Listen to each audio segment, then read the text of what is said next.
Interconexão Brasil. Oferecimento: Sindicato dos Professores da UFMG. Bem-vindos a mais um programa do Interconexão Brasil. O tema de hoje é Crise Econômica Mundial e Desenvolvimento Brasileiro. E eu começo pela apresentação do nosso convidado, professor Ronaldo Locatelli, economista, ex-professor da UFMG e professor do mestrado da Fundação Cultural Pedro Leopoldo. Bem-vindo, professor, é um grande prazer tê-lo aqui. Prazer é todo meu. E falar de um tema tão importante porque se no Brasil nós vivemos uma situação quase de pleno emprego e de um crescimento relativo da economia, no âmbito mundial o desempenho da economia não é semelhante ao Brasil. Nós temos agora sinais de recuperação da economia americana, mas a crise na Europa persiste profundamente. E mesmo os emergentes, os tipo BRICS, e o modelo mais bem desenvolvido é a China, que crescia 10%, hoje está crescendo em torno de 7%. Neste programa nós vamos analisar a crise, aonde que ela persiste, aonde que há sinais de recuperação e como nós podemos exatamente incrementar o desenvolvimento brasileiro. Professor, que avaliação nós podemos fazer da crise de 2008? Podemos dizer que o pior da crise já passou? Olha, veja bem, o mundo crescia de forma muito intensa entre os anos de 2005 a 2007, cerca de 5% ao ano. E depois disso, houve uma ruptura e, especialmente, as economias avançadas, em especial os Estados Unidos e a Europa, deixaram de crescer de forma acentuada e isso trouxe grandes preocupações. Sim. Portanto, o crescimento dos Estados Unidos, que era da ordem de 3%, 3,3% ao ano, caiu assustadoramente. Mas agora dá sinais de certa recuperação. Quais seriam os indicadores dessa recuperação da economia americana, professor? Na economia americana, como eu disse, o crescimento algo histórico é por volta de 3% ao ano. E atualmente a economia americana está crescendo um pouco abaixo de 2%. 1,9% deve crescer este ano. No ano passado, a economia americana cresceu 2,2% e a tendência é que até entre 2014 e 2018 ela volte a crescer a 3% ao ano, que é uma taxa bastante interessante. Isso se deve ao quê? A novos investimentos, recuperação, digamos, de setores que foram mais afetados pela crise, ou investimentos em energia renovável. Qual é o carro-chefe exatamente dessa recuperação americana? O bom papel que o governo tem desempenhado, especialmente o Banco Central americano chamado Federal Reserve. O Federal Reserve teve a clarividência de colocar a taxa de juros próxima de zero. Não obstante, a taxa de inflação ser algo em torno de 2,5% ao ano. Isso fez com que houvesse alguma recuperação de investimento. Ademais, o governo também reduziu impostos e executou uma onda de gastos. E tudo isso fez com que houvesse a recuperação dos níveis de emprego. O desemprego ainda é alto, mas está em declínio, fazendo com que haja uma expansão de consumo e do investimento. Ou seja, a boa notícia é que a economia americana está se recuperando e deve se situar a um nível bastante bom, por volta de 3% ao ano. Perfeito. Como explicar a persistência da crise europeia? Elas têm basicamente a mesma origem, mas não causas semelhantes, pelo visto. A economia europeia mostra uma trajetória distinta. Não conseguiu sair ainda da recessão. No ano passado, a economia europeia decresceu em 0,6% e este ano, ao invés de crescer como a economia americana, novamente deve ter uma retração do produto em algo em torno de 0,3% ao ano. A tentativa é que o governo também, os governos da zona do euro, estão tentando aumentar um pouco os gastos, mas são inibidos pela dívida muito alta, a dívida pública em relação ao PIB. E, ademais, o Banco Central reduziu a taxa de juros, mas como a taxa de desemprego na Europa é muito elevada, os consumidores estão receosos de gastar e não gastando não há demanda e isso retrai o investimento. Portanto, é uma região de muita turbulência econômica, com os bancos ainda fragilizados, o que coloca uma certa interrogação do que vai acontecer para a Europa. E essa preocupação com a Europa é uma coisa muito grave, porque pode atrapalhar a recuperação americana e do mundo como um todo. Muitos analistas colocam exatamente e fazem uma distinção, um contraponto entre a atuação do Banco Central americano, Federal Reserve, e a atuação do Banco Central Europeu e também dos bancos centrais que foram tolhidos muitos dos países, foram tolhidos muito na sua autonomia. Há efetivamente esse desempenho desigual entre o Banco Central americano e o Banco Central Europeu? Exatamente. O Ben Bernanke, que é o presidente do Banco Central americano, é um profundo estudioso de crises econômicas, entendeu o grave momento e baixou de forma muito rápida as taxas de juros para a economia americana. O Banco Central Europeu demorou um pouco mais, mas já recentemente colocou as taxas de juros próximas também de zero. E mais do que isso, está dando sinais de estímulos para a economia e com um grande compromisso de ajudar o sistema financeiro europeu a recuperar e, com isso, conduzindo a estágios melhores doravante. Os Estados Unidos, qual o limite de endividamento dos Estados Unidos e qual o limite do endividamento dos países europeus? Há ainda muito possibilidade, por exemplo, dos Estados Unidos emitirem mais dólares, mesmo porque há uma certa socialização mundial da crise americana, não é isso? É verdade. Olha bem, a economia europeia, nós estamos falando da economia do euro, está muito endividada. O endividamento em alguns países chega a níveis absurdos, como é o caso da Grécia, que é 160% da dívida em relação ao PIB. Mas a economia italiana, a portuguesa, todas estão com dívida acima de 100%. No caso americano, a dívida não atinge, por volta de 80%, 90%, 90%, um pouco abaixo do endividamento europeu. Mas mais do que isso, como a economia está crescendo, você consegue não ter um déficit público tão elevado quanto a economia do euro. E isso, obviamente, gera trajetórias distintas de gastos públicos e, portanto, crescimento econômico. E em âmbito mundial, quer dizer, a confiança é muito maior com relação ao dólar do que com relação ao euro. Como explicar isso, professor? Exatamente.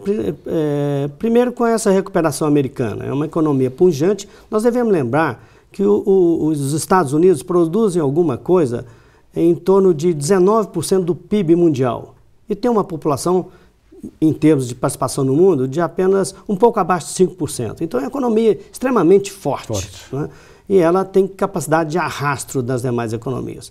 E como os Estados Unidos têm uma grande déficit comercial, a economia americana é financiada pelo resto do mundo, pela China, inclusive mesmo pelo Brasil agora, e outras economias que têm excedentes comerciais. Portanto, o dólar é muito forte e não há o que fazer nesse momento, é a moeda internacional, de tal forma que interessa muito continuar financiando os Estados Unidos para que os Estados Unidos possam recuperar e, com isso, traduzir em melhores desempenhos para o mundo melhor desempenho para o mundo como um todo. Ok.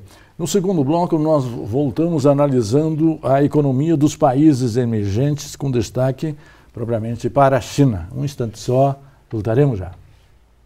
Interconexão Brasil. Oferecimento: Sindicato dos Professores da UFMG.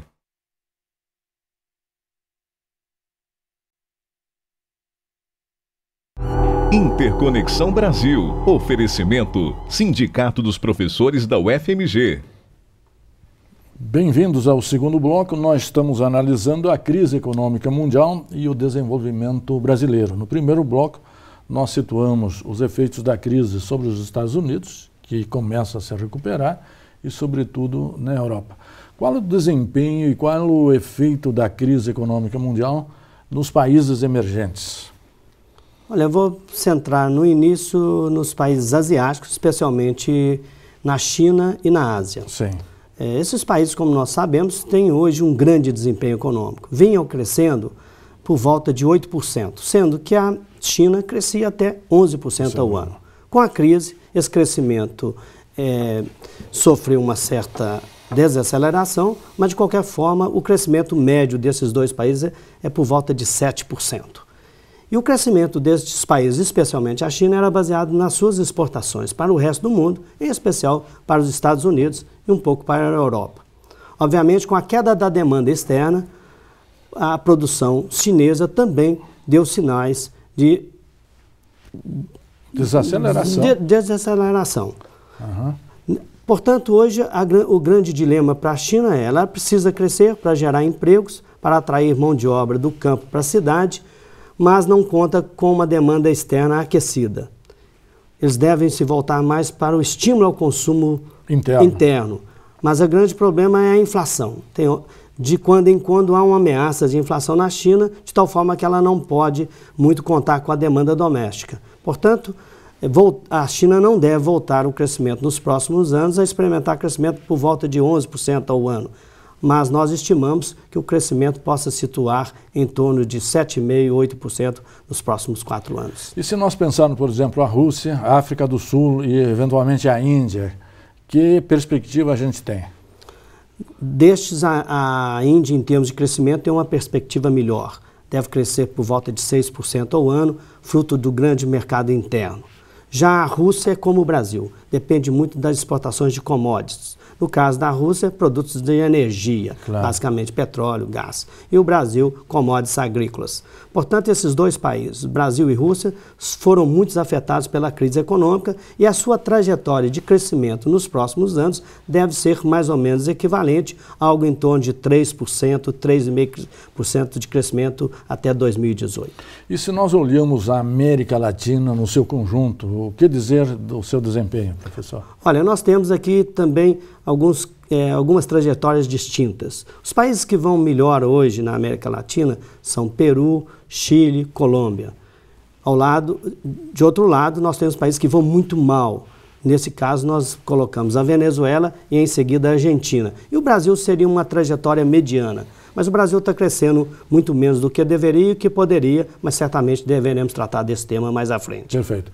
Se nós olharmos a perspectiva do crescimento da economia mundial nos próximos anos, há algo de auspicioso, professor? Sim. Nós não vamos voltar a crescer nos próximos 4, 5 anos a cerca de 5%, mas nós estamos estimando que a economia possa situar num crescimento de 4, 4,5% ao ano, que é um bom número. E os Estados Unidos, como eu disse anteriormente, alguma coisa em torno de 3%. E a expectativa é que a Europa, passado este ano de 2013 e 2014, ela possa voltar a ter um crescimento por volta de 1,5 ponto, quando o que seria o ideal seria alguma coisa em torno de 2%. Quer dizer, a curto prazo, uma grande perspectiva para o Brasil é a recuperação da economia americana, porque exatamente nós exportamos mais para lá, são produtos industrializados com maior valor agregado. Seria isso, professor? Essa é a boa notícia. Os Estados Unidos retomando a sua trajetória de crescimento, o Brasil certamente será beneficiado e os produtos que o Brasil exporta para os Estados Unidos têm maior valor adicionado do que aqueles que exporta para a China e isso pode nos ajudar a ter empregos melhores com salários mais altos. Vindo agora para o Brasil, qual a perspectiva de crescimento e de desempenho da nossa economia? O Brasil é uma economia muito emblemática. Ora cresce muito e ora entra por assim dizer, em retração. Atualmente nós estamos vivendo essa política, algo de retração. No ano passado nós crescemos abaixo de 1%. Né? Isso é muito pouco para o país. Nós devemos lembrar que de 1950 a 1970, o Brasil crescia em média 7% ao ano. O ritmo chinês. O ritmo chinês. Na época que nós chamamos de milagre econômico, entre 67 a 1980, o Brasil tinha crescimento chinês. Alguns anos crescia a 11%, 10% ao ano. Mas isso acabou. Né? Hoje nós não temos capacidade, haja visto os nossos estrangulamentos na infraestrutura, haja vista a falta de poupança, o Brasil não consegue crescer neste ritmo chinês, nesse ritmo asiático. Entretanto, nós devemos contentar com alguma coisa em torno de 4% ao ano, que talvez seja a possibilidade de crescimento no curto prazo. Se nós olharmos o impacto da crise sobre a economia brasileira, ela é forte em 2008 e 2009. E nós tivemos um pico de crescimento em 2010, 7,5%. Como explicar essa diferença, esse grande crescimento em 2010? Essa é uma certa crítica que a gente faz à gestão de política econômica no Brasil. Obviamente, os governantes gostariam que a economia crescesse e implementam uma série de medidas de curto prazo, que foi o caso do Brasil, desonerando impostos, o governo gastando muito, baixando bastante a taxa de juros e gerando uma pressão de demanda, incorporando uma massa muito grande da população no mercado consumidor. Isso foi muito bom, deu um grande crescimento, uma grande geração de emprego, mas gerou tensões inflacionárias. E aí o governo está tendo de pôr o pé no freio. Há uma tendência de subir os juros, amanhã estará reunido o Copom, Comitê de Política Monetária, e tudo indica que a taxa de juros básica deve se elevar. Atualmente está por volta de 7,5%, e há uma aposta entre os economistas que isso pode aumentar 0,25 ponto percentual ou 0,5 ponto percentual. Ou seja, a taxa de juros pode ir de 7,5% para alguma coisa de 7,75% ou 8%. Isso mostra que o governo está preocupado com a inflação. Isso gera também efeitos perversos no crescimento econômico. Nós vivemos permanentemente esse dilema. Quando crescemos um pouco, gera inflação. Como exatamente contrabalançar essas duas dimensões para que exatamente o crescimento fosse mais continuado, né? A questão do crescimento econômico que você deve olhar pelo lado da demanda e pelo lado da oferta. O lado da demanda são as políticas monetárias, taxa de juros, e políticas fiscais. Impostos e gastos do governo. O demanda nós sabemos fazer razoavelmente bem. Entretanto, nós não conseguimos expandir a capacidade produtiva. Isso é um mal, porque se a demanda cresce à frente da produção, gera tensões inflacionárias e se o país não quer conviver, e pelo que há a indicação, o país não quer conviver com a inflação pronunciada, o governo ou o Banco Central tem de tomar as medidas freando a economia. Portanto, nós devemos debruçar, fazer um grande debate nacional para aumentar a nossa capacidade produtiva, que depende de inovação, melhoria da infraestrutura. Nós estamos falando de rodovias, portos, aeroportos. Sem essa intervenção, que não depende só do governo, depende também da iniciativa privada, o país não pode almejar taxas de crescimento de longo prazo sustentada acima de 4% ao ano. Perfeito. No terceiro bloco, nós vamos dedicá-lo à análise, explorar um pouco mais as chances e as possibilidades de crescimento do Brasil, da nossa economia, nos próximos anos. Um instante só, voltaremos já. Interconexão Brasil. Oferecimento: Sindicato dos Professores da UFMG.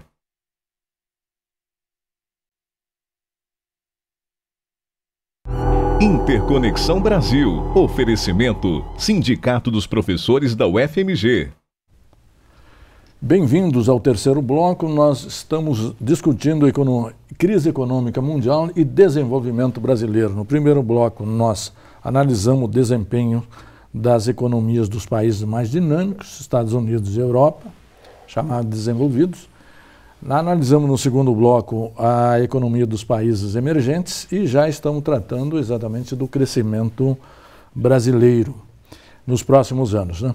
Quais seriam os pontos fortes da nossa economia exatamente para apostar no crescimento nos próximos anos, professor? A economia brasileira tem hoje bons fundamentos econômicos. Nós temos uma quantidade enorme de reservas, dólares no Banco Central, alguma coisa acima de 270 bilhões de dólares, que é muito, né? Lembrando que o nosso déficit no balanço de pagamento em transações correntes, que envolve importações, menos exportações, e o pagamento de serviços, viagens internacionais, fretes, seguros, remessa de lucros, o déficit nosso dá 60 bilhões de dólares ao ano. E nós temos muito investimento, 70 bilhões de dólares, desculpa. E o investimento externo no Brasil, que vem para investir no setor industrial, agrícola, nos serviços, é da ordem de 60 bilhões de dólares. Veja bem, mesmo se a gente não tivesse essa entrada de recursos no Brasil, nós tínhamos reservas para 4, 5 anos. Quer dizer, então, é uma situação super folgada e nós sabemos que a economia brasileira sempre teve problema de estrangulamentos de reservas. Foi assim no final do governo Juscelino Kubitschek, no governo do Jean Goulart, foi também no governo militar, no governo do Sarney e também no governo Fernando Henrique Cardoso. Portanto, essa situação hoje dá muita tranquilidade. Talvez seja um dos pontos mais fortes da economia brasileira. O segundo aspecto é que a dívida brasileira, a dívida pública sobre o PIB é muito reduzida, relativamente reduzida. Está em quanto por cento? Por volta de 35%. Ela já esteve em 56%. No auge da crise dos anos 90, mas agora ela está em 35%, que é um nível bastante razoável para o país emergente. Lembrando, por exemplo, a dívida americana e a dívida europeia? Aproxima-se de alguma coisa, em média, 100%. 100%. A dívida dos G7, dos países dos 7 mais avançados, é algo em torno de 120%. Perfeito. Então, quer dizer, na verdade, o endividamento brasileiro é um grande recurso para promover o crescimento, se eu entendi bem. Foi justamente isso que aconteceu quando o Brasil cresceu muito, pós-crise, ainda logo saindo da crise de 2008, o governo brasileiro pôde reduzir juros, pôde gastar bastante. E isso por quê? Porque a relação dívida-PIB é bastante reduzida. Sim. E isso é um ponto forte da política econômica. Se precisarmos gastar para tirar a economia de recessão, há espaço, há grau de manobra que o governo pode utilizar. Ou reduzir impostos, ou gastar mais para retomar o crescimento. Portanto, esses dois pontos são pontos fortes. E o terceiro ponto, embora a inflação esteja em níveis bastante altos, mas de qualquer forma ela está em torno de 6,5%, que é razoável e compatível com um país emergente. Perfeito. Se nós olharmos agora os pontos fracos, quais seriam os principais, professor? Bom, antes de entrar no ponto fraco, se você me permite, nós devemos falar também que um dos grandes pontos fortes brasileiro é o mercado consumidor e a economia diversificada, né? Nós podemos usar o mercado doméstico para a expansão da economia. Isso é um ponto bastante forte. Perfeito. E nós conseguimos incorporar uma massa de pessoas muito grande nesse mercado nos últimos anos. De 2003 até hoje, nós devemos ter gerado alguma coisa de 8 milhões de novos empregos. Sim, que é uma cifra extremamente importante. Vindo para os pontos negativos e os mais fracos. Pontos negativos. Ponto negativo, o primeiro é o seguinte: o governo tem perdido um pouco da sua política fiscal. Nós já conseguimos, nós tínhamos um superávit primário, que é tudo que a gente arrecada menos o que gasta, desconsiderando as despesas financeiras, então é só o lado real da economia. O Brasil gerava 3,1% do PIB de superávit. Isso ajudou a baixar a relação dívida-PIB. Mas atualmente, este ano, nós acreditamos que o governo conseguirá somente ter um superávit de 1,5% do PIB. Isso já preocupa um pouco. O segundo aspecto que preocupa também é que nós estamos gastando muito, mas não gastando bem. Claro. Né? Nós temos muito gargalos na economia nacional, principalmente na área de infraestrutura econômica. Claro. Isso, na verdade, impede o crescimento econômico. Nós tivemos uma super safra e estamos com um problema de estrangulamento logístico e no transporte. Isso é a boa notícia da super safra. A safra agrícola esse ano está projetada em expansão de 13% reais. Né? Isso é muito importante. Mas, para a exportação, tem estes gargalos, aumentando o custo do Brasil e tornando o Brasil menos eficiente. Então, há vários gargalos aí na economia brasileira, sem falar no investimento. O investimento não retoma porque também nós temos uma capacidade de poupança muito reduzida. O Brasil já chegou a poupar alguma coisa de 22%, 23% do PIB e atualmente não poupa mais do que 17%, 18%. É muito baixo. A nossa taxa de poupança é baixíssima. E com relação à inovação, que parece ser a questão estratégica primordial, tanto para nós quanto para os outros países. Né? Exatamente. Nós estamos... Quando a China não era um grande player internacional, o Brasil podia exportar produtos semi-industrializados ou mesmo produtos industrializados para os países mais avançados, que já havia, de alguma forma, deixado aquelas indústrias de lado. Nós estamos falando de siderúrgica e automobilística, automóveis e outros produtos industrializados. Agora a China nos tomou esse lugar e, portanto, cabe ao Brasil enfrentar esse dilema. Uma forma do Brasil enfrentar é dando um salto no seu processo de industrialização. Não se trata de abandonar a indústria é muito importante. É importante porque ela tem um grande efeito de arrasto nos demais setores da economia. Entretanto, nós precisamos ter uma industrialização mais qualificada. E para isso nós precisamos de pessoas treinadas. Sim. Inovação em pessoas e em processos. Perfeito. A desindustrialização preocuparia, professor? Ou ainda não? Preocupa. Desindustrialização, embora o Brasil ainda não esteja experimentando este processo, mas nós devemos lembrar o caso, por exemplo, que aconteceu na Holanda. Né? Quando a Holanda descobriu no Mar do Norte grandes reservas de petróleo, especialmente de gás, houve um influxo muito grande de dólares para aquele país, o dólar ficou muito barato e isso destruiu a indústria local. Sim. Isso é o chamado a doença holandesa e que provocou a desindustrialização da Holanda. No caso brasileiro, há hoje uma maciça entrada de dólares e o governo tem de prestar atenção nisso. Nós já tivemos ocasiões que que o real chegou a valer alguma coisa 1,50, com R$1,50 ou R$1,60 você comprava $1. Atualmente está um pouco acima de 2, já deu uma certa aliviada. Mas o governo deve cuidar muito bem dessa variável, que é a taxa de câmbio. Infelizmente, toda vez que há uma desvalorização do real, que seria bom para nossas exportações e para impedir um pouco a entrada de importações no país, mas toda vez que há uma desvalorização, os custos domésticos crescem e aumenta a taxa de inflação. Portanto, o governo fica no fio da navalha. Não pode deixar o o real valorizar, porque atrapalha a indústria.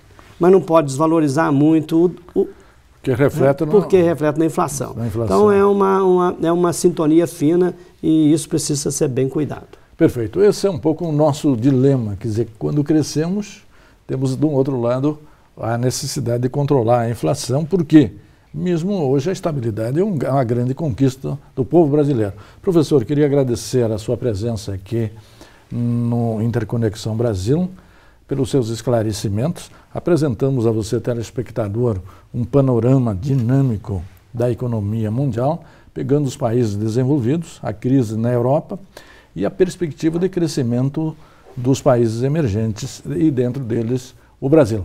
E a você, telespectador, que nos acompanhou, que sempre nos prestigia, muito obrigado pela audiência e até a semana que vem.